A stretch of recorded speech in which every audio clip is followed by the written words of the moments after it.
샬롬 할렐루야. 고린도 후서 7장 9절에서 11절이요.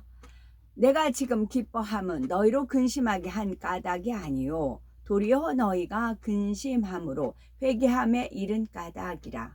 너희가 하나님의 뜻대로 근심하게 된 것은 우리에게서 아무 해도 받지 않게 하려 함이라. 하나님의 뜻대로 하는 근심은 후회할 것이 없는 구원에 이르게 하는 회개를 이루는 것이요 세상 근심은 사망을 이루는 것이니라. 보라, 하나님의 뜻대로 하게 된 근심이 너희로 얼마나 간절하게 하며 얼마나 변증하게 하며 얼마나 분하게 하며 얼마나 두렵게 하며 얼마나 사모하게 하며 얼마나 열심히 있게 하며 얼마나 벌하게 하였는가. 너희가 그 일에 대하여 일체 너희 자신의 깨끗함을 나타냈었느니라. 아멘. 제목은 돌이킴입니다.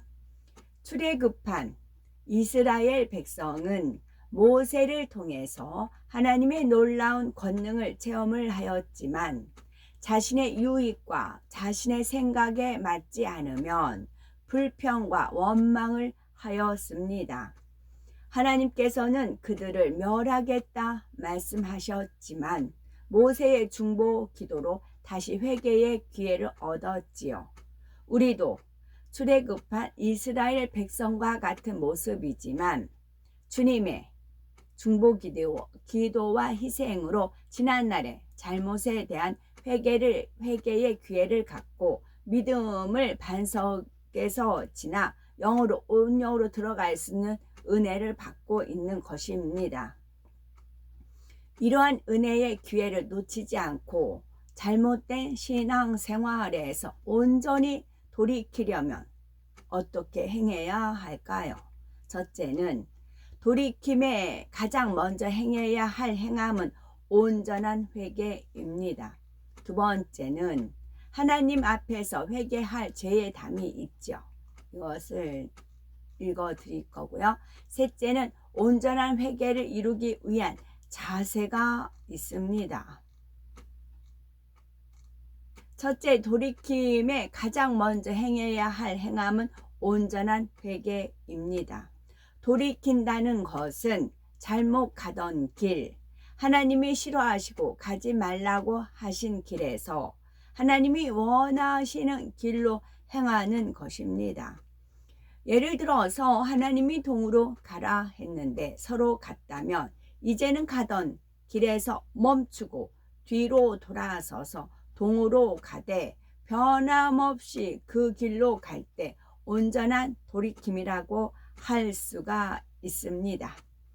이사야서 59장 2절에 오직 너희 죄악이 너희와 너희 하나님 사이를 내었고 너희 죄가 그 얼굴을 가리워서 너희를 듣지 않으시게 함이니 말씀합니다.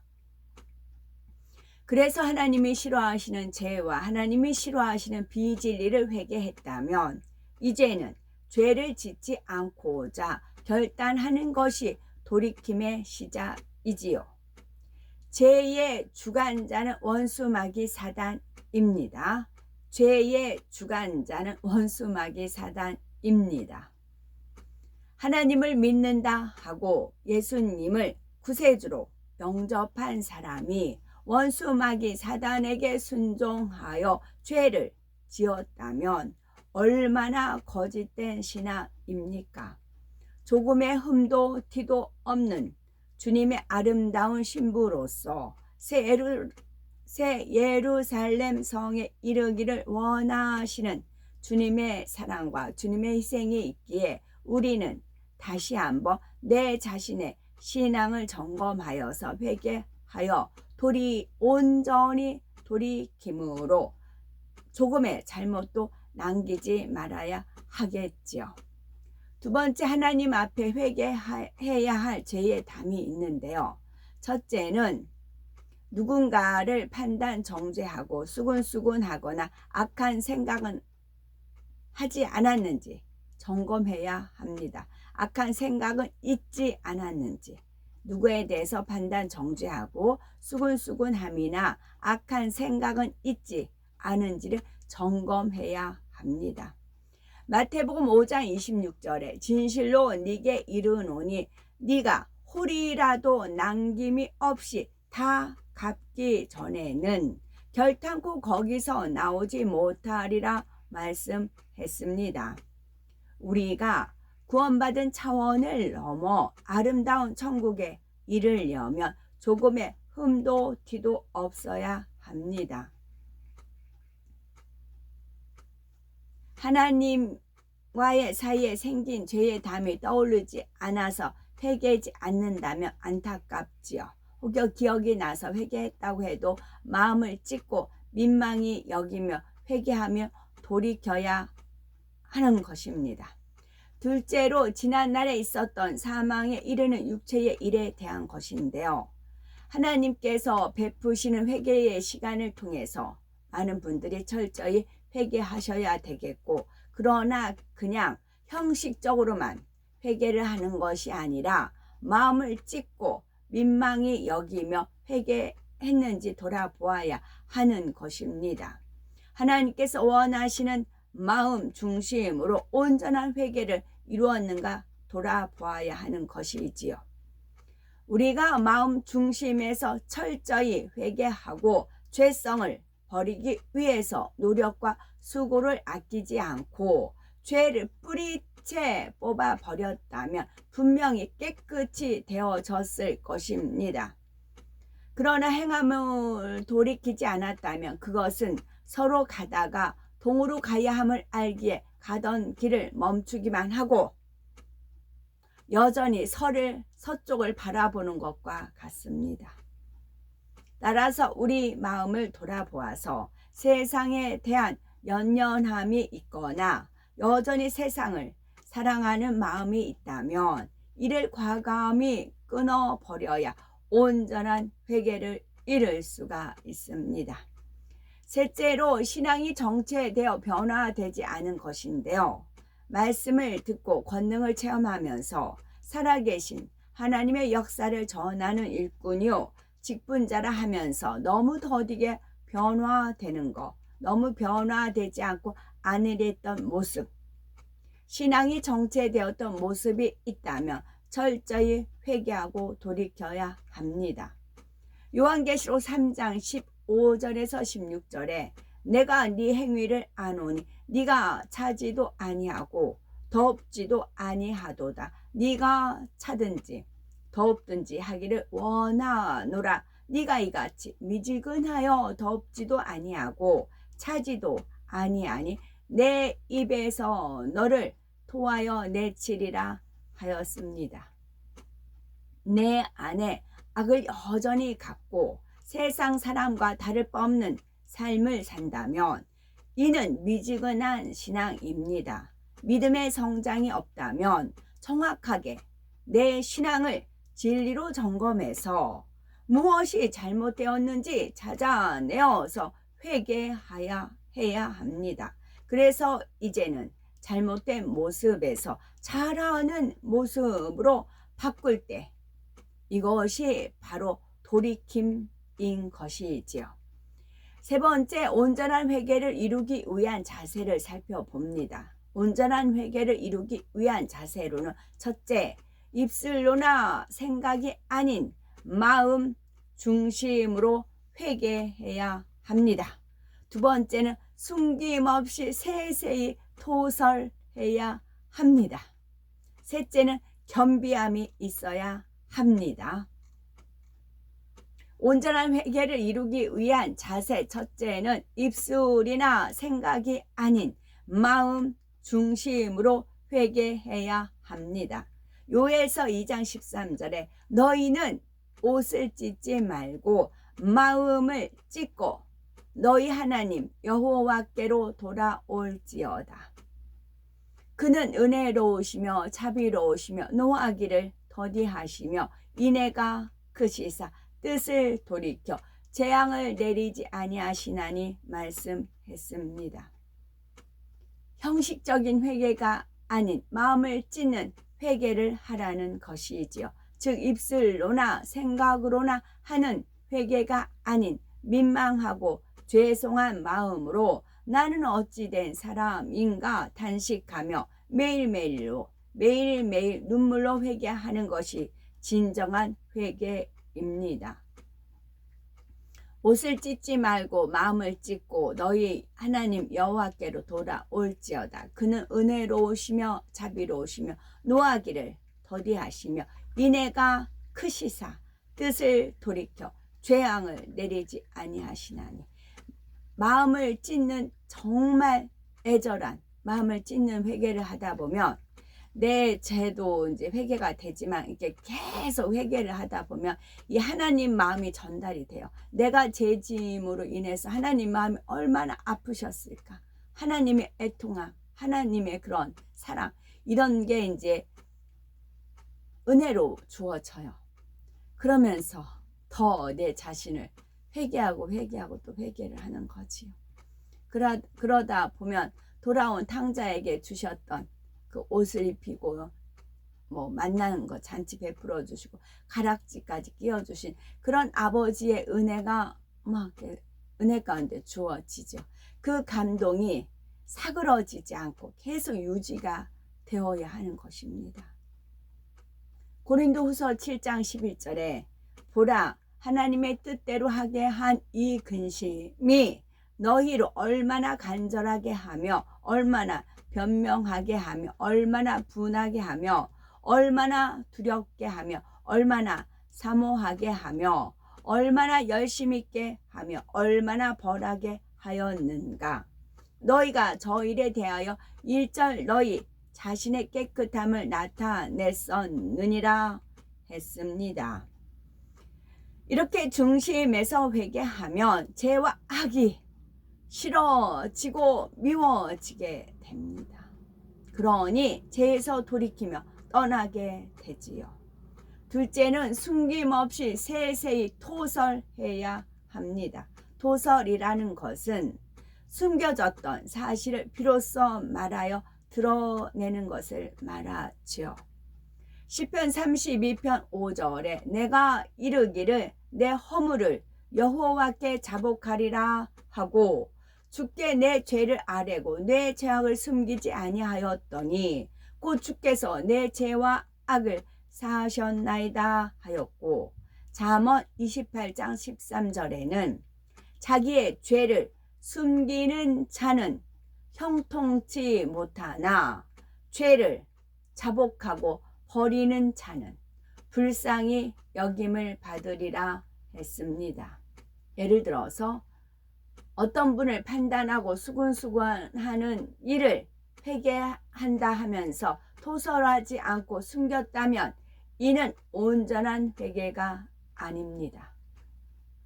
여호수아 7장을 보면 아간이 범죄하여서 고백한 장면이 나옵니다. 여호수아가 아이성 전투에서 패하고 돌아와 여호와께 이유를 여쭙지요. 그러자 백성 중에 범죄함이 있음을 알게 되어서 제비를 뽑자 아간이 뽑힙니다. 여호수아는 아간을 그냥 죽일 수가 있지만 그에게 잘못을 토설하게 하는 것을 볼 수가 있지요. 아간, 나는 간사하지 않은가? 나는 강교하지 않은가? 아간을 보고 우리는 내 자신을 살펴보아야 됩니다. 여호수아 7장 19에서 20절에 여호수아가 아간에게 이르되 내 아들아 정하노니 이스라엘의 하나님 여호와께 영광을 돌려 그 앞에 자복하고 네 행한 일을 내게 고하라. 그 일을 내게 숨기지 말라. 아간이 여호수아에게 대답하여 가로되 참으로 나는 이스라엘 하나님 여호와께 범죄하여 여차여차히 행하였나이다 했지요. 이처럼 회개는 막연히 잘못했어요 용서해 주세요 하는 것이 아니라 무엇을 어떻게 잘못했다라고 하는 것입니다.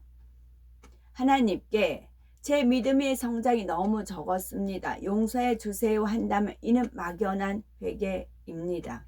진정한 회개란 내가 신앙생활을 하면서 무엇을 어떻게 잘못했는지를 마음으로 느끼고 고백하며 하는 회개이지요. 예를 들어 새벽 예배 시간에 지각하거나 졸음과 잡념에 빠지는 일, 중언부언하는 기도 등 작은 것부터 큰 것에 이르기까지 잘못된 것을 찾아내 철저히 회개해야 하지요. 또한 신앙생활을 한다 하면서 하나님께서 기뻐하지 못할 만한 행함이나 모습, 마음이나 생각 등을 세세히 살펴서 잘못을 깨달아 토설해야 온전한 회개를 이룰 수가 있습니다. 셋째로 겸비함이 있어야 하죠.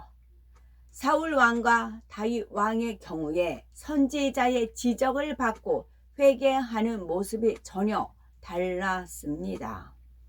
하나님께서 사울 왕에게 아말렉을 진멸하라 명하셨으나 사울 왕은 불순종하고 자기 복에 좋은 짐승과 왕을 사로잡아 왔지요.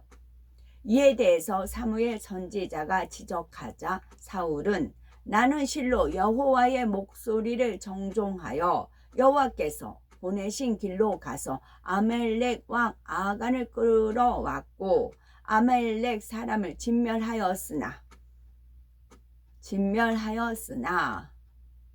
핑계, 이유, 변명, 넋두리 다만 백성이 마땅히 멸할 것 중에서 가장 좋은 것으로 길갈에서 당신의 하나님 여호와께 제사하려고 양과 소를 취하였나이다 라고 합니다. 여기서 사람을 진멸하였으나 하면서 뒷얘기가 나오지요. 그래서 어떤 분이 뭔 말하면 그 뒤까지 들어봐라 그러세요. 하였으나 하면서 뒤에 군더더기가 붙어요. 그거는 자기 입장을 피력하는 겁니다. 그러면 앞에 하나님께 영광 돌렸단 말은 꽝이에요. 실은 뒷말이 더 본인 욥기가 그랬죠. 욥이 그랬죠. 욥에서 그런 말이 나왔죠. 진멸하였으나 다만 그러면서 나오죠.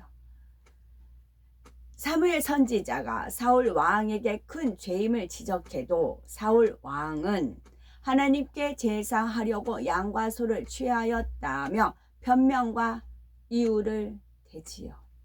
그러면서 내가 범죄하였을지라도 청하옵나니 내 백성의 장로들의 앞과 이스라엘 앞에서 나를 높이사 나와 함께 돌아가서 나로 당신의 하나님 여호와께 경배하게 하소서 하며 자신을 높여 달라고 합니다. 이는 너무나 교만한 모습입니다. 그러니 하나님께서는 결국 사울 왕을 버리시는 것을 봅니다. 결국 봅니다. 결국 무엇을 보게 됩니다. 하나님 말씀이라 그래요. 반면에 다윗 왕은 어떠했습니까? 우리아의 아내 밧세바를 취한 후 나단 선지자에게 지적을 받자 조금의 변명이나 이유도 없이 내가 여호와께 죄를 범하였노라 하며 자신의 잘못을 인정합니다. 그리고 이 범죄로 인해서 큰 연단을 받아 궁정을 떠나 도망할 때 백성 중에 시므이라는 사람이 돌을 던지며 저주를 하고 신복들이 그를 죽이겠다고 해도 저가 저렇게 저주하는 것은 하나님께서 허락하셨기 때문이다 라고 말하지요. 이처럼 겸비하게 회개하고 돌이키는 것이 진정한 회개의 자세입니다. 그런데 어떤 이는 자신의 잘못으로 인해서 연단을 받고 있으면서도 기쁨과 감사함, 겸비한 마음으로 받지 않고 창피하다고 생각하기도 합니다. 기쁨과 그러니까 자기 잘못으로 연단을 받고 있으면서도 기쁨과 감사함, 겸비한 마음, 이 세 가지 마음이 있어야 되는 겁니다. 기쁨 플러스 감사함 플러스 겸비함. 창피하다고 생각하기도 합니다. 이는 마음 중심의 회개가 아닙니다. 회개를 한다고 하면서 상대를 탓하거나 환경을 탓하거나 하나님을 탓하지요. 이거는 진정한 회개가 아닙니다. 어떠한 연단도 기쁨과 감사로 받겠다는 겸비한 마음으로 주의 보응을 받을 때 죄를 씻김 받을 수가 있습니다. 그래서 원수마귀 사단 루시퍼는 회개를 못해요. 돌이킴이 없어요. 그래서 용서를 못 받아요. 그래서 무저갱에 갇히게 되고 거기서도 하나님을 원망해요. 당신이 나 이렇게 만들지 않았느냐. 당신이 만든 당신 탓이다. 그렇게 원망을 하고 이거를 사주라고 하죠. 사단, 지 생각을 육의 사람들한테 던져요. 하나님을 원망해라. 네 탓 아니야. 하나님은 그렇게 만들었어. 하나님 잘못이야. 그거를 계속 쏴요. 지 마음을 품고 있어요. 사단이 지 마음을 계속 하나님을 원망하고 탓하는 마음을 품고 있어요. 그러면 잘못된 방언하는 사람한테 그 방언을 통해서 어떤 사람은 무엇을 통해서 다 하나님 탓으로 돌려요. 넌 잘못한 게 하나도 없어. 하나님은 그렇게 만들었어. 하나님 만들지 않았으면 너 그렇게 죄 안 지었어. 그렇게 만들어요. 그게 원수마귀 사단의 속성이에요. 그래서 저는 어떤 분이 어떤 것을 보게 되면 원수마귀 사단의 속성, 그 마음이 거기서 읽어져요. 원수마귀 사단 루시퍼의 그 근본의 마음, 걔가 가지고 있는 그거를 하나님께서 저는 알려주셨어요. 그래서 걔 입장으로 보면 이게 답이 나와요. 왜 저런 표현을 했을까? 왜 저런 말이 나왔을까? 하면은 주님께서 조명을 해주세요. 루시퍼, 맞네요. 그렇게 돼요. 그러니까 누구만 빼도 박도 못한다 그 말을 하지요. 어떠한 연단도 기쁨과 감사로 받겠다는 겸비한 마음으로 주의 보응을 받을 때 죄를 씻김 받을 수가 있습니다. 또한 내가 연단을 받을 때에 잘못한 것에 대해서 민망히 여기며 온전히 돌이켜서 더 변화되고자 한다면 하나님은 그 연단을 신속히 마치시고 축복과 응답으로 더해 주십니다. 지금은 근본의 소리가 바래져 은혜의 때입니다. 지금은 근본의 소리가 바래져 있는 은혜의 때입니다. 전에는 마음에 작정했어도 이행할 수 없었지만 이제는 아닙니다. 여기서 우리가 알아야 할 것은 이스라엘 백성이 요단강에 발을 내딛고 여리고 성을 도는 행함을 보인 것처럼 돌이키는 순종의 행함을 보여야 한다는 것입니다.